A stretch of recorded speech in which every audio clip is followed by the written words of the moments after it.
we were able to witness where some of these developments have taken place, with specific reference to the USMID projects and the different to support you in the relevant responses of the areas raised. Thank you.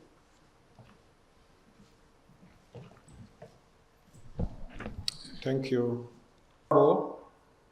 Throughout the year for easy mobility and access to services for host communities and refugees in the 8 districts of Adjumani, Obongi, Kamwenge, Lamuo, Isingiro, Kiriadongo, Terego, and Yumbe. These roads include the construction of 6 bridges, 3 primary drainage channels, 29 culvert boxes, totaling 213 culverts of various sizes, totaling 8,549 meters, and 213 solar street lights in those areas, in the rural areas. We've also constructed 46 sub-projects to strengthen interaction and peaceful coexistence between refugees and host communities. These include leisure parks, 17 markets, 6 playgrounds, 21 resource centers, a taxi park. Commitment number 16, dealing with the land fragmentation and poor land use practices. This particularly related to the issue of physical planning, which is a new phenomenon in Uganda, and our biggest challenge has been to make sure that Ugandans accept that in the light of heavy urbanization, in the light of a huge employment in the population, you have no other opportunity if you want to use your land best other than to do physical planning, whether it is in the urban areas or in the rural areas. And we have done the following. Number 1, we have developed the National Physical Development Plan 2021 to 2040. This is the first time that Uganda is having what we call a National Physical Development Plan. And its implementation action plan was also launched in April, that it must now be implemented this year. The National Development Plan guides on developments and human settlements in the country, both rural and urban. We've also developed specific 13 physical development plans for Kamuli, Busia, Mubende, Mitiana, Entebbe, Mtungamo, Rukungiri, Kabale, Apache, Lugazi, Kotido, and Kutgum municipal councils. We have supported the districts of Kabale, Kabarole, Amudat, Chikube, Rukungiri, Bunangabo, Wakiso, Noea, Bududa, and Moroto in the cities of Jinja, Gulu, and Arua to develop physical development plans in order to guide orderly development. We have prepared physical development plans for the 11 refugee hosting districts of Terego, Madi, Arua, Terego, Madi Okolomoyo, Yumbe, Obongi, Kiriadongo, Lamuo, Adjumani, Isingiro, and Kamwenge. We have developed physical development plans for 568 parishes and 113 sub-counties to support parish development model implementation in the districts of Oyam, Maracha, Terego, Apache, Kamuli, Isingiro, Ibanda, Chikube, Sema, Namtumba, Luka, and Mtungamo. We have developed physical planning standards and guidelines to guide land use in the country. These standards are aimed at making sure that in the long run, physical development plan is done at the local level. You don't always have to look at the sender. And we've done all this. Now we are dispersing the whole country. We carried out sensitization and public awareness on sustainable land development in some areas of the country. The challenges we faced in the implementation of the manifesto.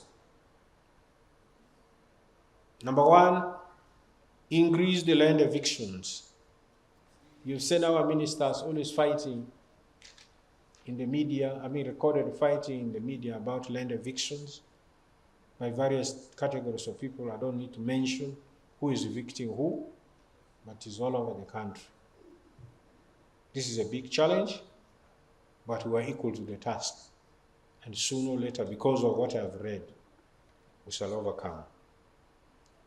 We have also faced the challenge of encroachment on government land, protected areas, particularly areas like schools, hospitals, and other public land, local government land, which has been designated. There's a lot of encroachment. Increased urbanization and urban sprawl. Uganda is urbanizing at a very fast rate of 5.2% of our population going to urban areas, compared with the population of 3.2. That means more people are going to the urban areas than the ones who are producing. And the result is that sooner or later, the entire population of Uganda will be emptied into urban areas. This creates a challenge because it means we must address it now, at the infancy. We must address the challenges of urbanization at the infancy before it goes to big areas. I don't want to say which cities or country, urban municipalities are so big that it's now difficult to manage the urban areas. Sprawling is where urban areas are growing without plan. And this, I think, with the physical plans we're doing, will soon be a matter of history. Increase the slums and informal settlements. These are inevitable, especially when many more people are coming to the urban areas and the resources are not there for them, jobs are not available, and therefore they're bound to settle where they can make a living. It is a challenge, but it must be addressed. The increase in house deficit, as I've already said, inadequate compliance to physical planning standards and guidelines. Like I said, Ugandans have not accepted at all levels that physical planning is now a must. And we're saying this should be a change in the people's mind, that physical planning, right from the home, where you're putting a home, on that 1.5 acre land, up to the biggest city, we must accept that we must plan it. And then, of course, inadequate funding to implement the manifesto commitments. This is generally across all the sectors that I've read. The funds are inadequate. The way forward, the ministry will continue to work with other government agencies like the judiciary, police, etc., to curb illegal land evictions. Number two, the ministry has embarked on titling on all land, government land, starting with the schools and health centers under the Uganda Intergovernmental Physical Transfer Project. We have a fund which we call UGFIT, and we're going to use that. These efforts need to be scaled up with other ministries, departments, and agencies. The ministry is supporting a number of local governments, including cities, municipalities, and districts, to develop and implement physical development plans. We think this will scale down the problem so that we address it more quickly. Enhance enforcement to increase compliance to physical development standards and guidelines. Enforcement. There is the need to increase funding to complete implementation of the manifesto commitments. These are some of the ways forward, not necessarily all exhaustive, and I thank you.